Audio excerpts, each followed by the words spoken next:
Assalamualaikum warahmatullahi wabarakatuh. Bertemu kembali dengan saya Isnaini Habibah, salah satu calon guru penggerak angkatan ke-7 dari SMP Negeri 1 Ciparai, Kabupaten Bandung, Provinsi Jawa Barat. Pada kesempatan kali ini, saya akan merefleksi pemikiran Ki Hajar Dewantara yang tertuang dalam filosofi pendidikan Ki Hajar Dewantara. Salah satu filosofi pendidikan Ki Hajar Dewantara tertuang dalam 3 semboyan, di antaranya ing ngarso sing tulodo, yang kedua ing madya mangun karso, dan ketiga tutwuri handayani. Berdasarkan semboyan ini, guru sudah semestinya menjadi tauladan serta menjadi motivator untuk membangun minat dan kemauan peserta didik serta menjadi pendorong bagi kemajuan peserta didiknya. Konsep pengajaran dan pendidikan menurut Ki Hajar Dewantara. Pengajaran merupakan bagian dari pendidikan, di mana pengajaran merupakan suatu proses pemberian ilmu yang berfaedah untuk berkecakapan lahir dan batin.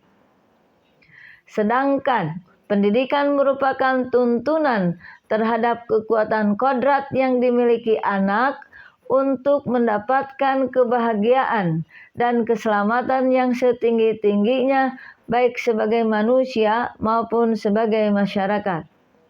Selain daripada itu, Ki Hajar Dewantara memberikan tuntunan tentang konsep pendidikan, di mana pendidikan diharapkan menjadi tempat bersemainya benih-benih kebudayaan yang ada di dalam masyarakat. Kedua, pendidikan juga dijadikan sebagai ruang untuk berlatih dan menumbuhkan nilai-nilai kemanusiaan. Dan yang ketiga, pendidikan menjadikan kunci untuk melahirkan manusia-manusia yang beradab. Jika kita memperhatikan konsep pendidikan yang diutarakan oleh Ki Hajar Dewantara, maka kita dapat menyimpulkan bahwa murid itu diibaratkan sebagai benih.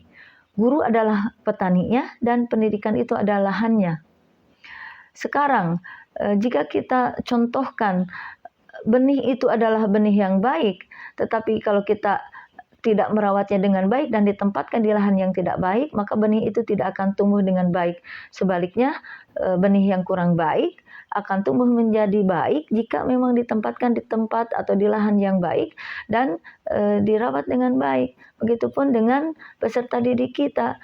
Bagaimanapun kondisi peserta didik kita, hendaklah kita memberikan pelayanan, tuntunan, bimbingan, pengajaran dan pendidikan yang sebaik-baiknya agar dan menyediakan situasi pendidikan pengajaran yang baik agar peserta didik kita tumbuh dan berkembang menjadi peserta didik yang baik.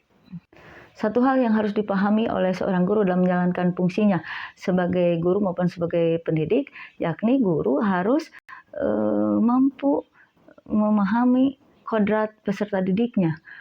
Guru tidak boleh melepaskan kodrat peserta didik dalam proses pengajaran dan pendidikannya, di mana peserta didik memiliki kodrat alam yang berbeda-beda, dan kita harus menyelaraskan proses pendidikan dan pengajaran itu dengan perbedaan itu. Dan kita tidak bisa memaksa peserta didik kita keluar dari kodratnya. Selain daripada itu juga pengajaran dan pendidikan harus selaras dengan kodrat zaman, di mana isi atau konten pengetahuan yang diberikan haruslah sejalan dengan perkembangan zaman. Namun dalam menghadapi perubahan atau dalam perkembangan zaman ini, guru harus mampu menyaring, memilah, jangan sampai perubahan atau perkembangan zaman itu merusak nilai-nilai kemanusiaan atau nilai-nilai kebudayaan yang telah ada di masyarakat kita. Perubahan atau perkembangan zaman harus semakin memperkokoh nilai-nilai kemanusiaan dan kebudayaan.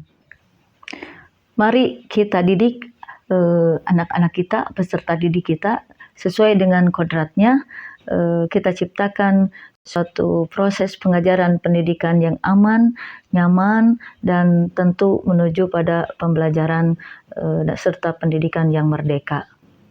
Pendidikan yang merdeka diharapkan mampu melahirkan sebuah perubahan, dan di mana perubahan itu menjadi sebuah awal dari kunci lahirnya sebuah peradaban.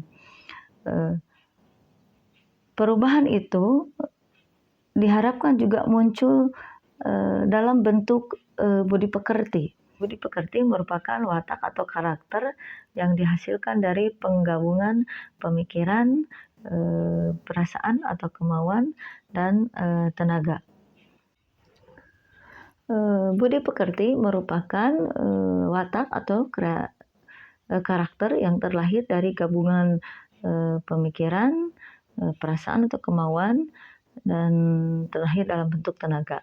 Selain daripada itu, budi pekerti merupakan gabungan dari olah kognitif dalam bentuk cipta, olah afektif dalam bentuk rasa, dan juga olah psikomotor dalam bentuk karya.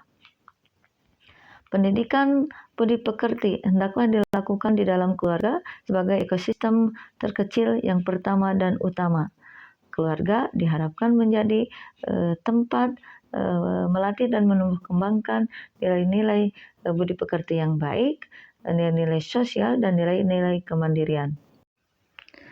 Demikian refleksi yang bisa saya berikan terhadap filosofi pendidikan Ki Hajar Dewantara. Mohon maaf atas kekurangan, semoga bermanfaat. Terima kasih.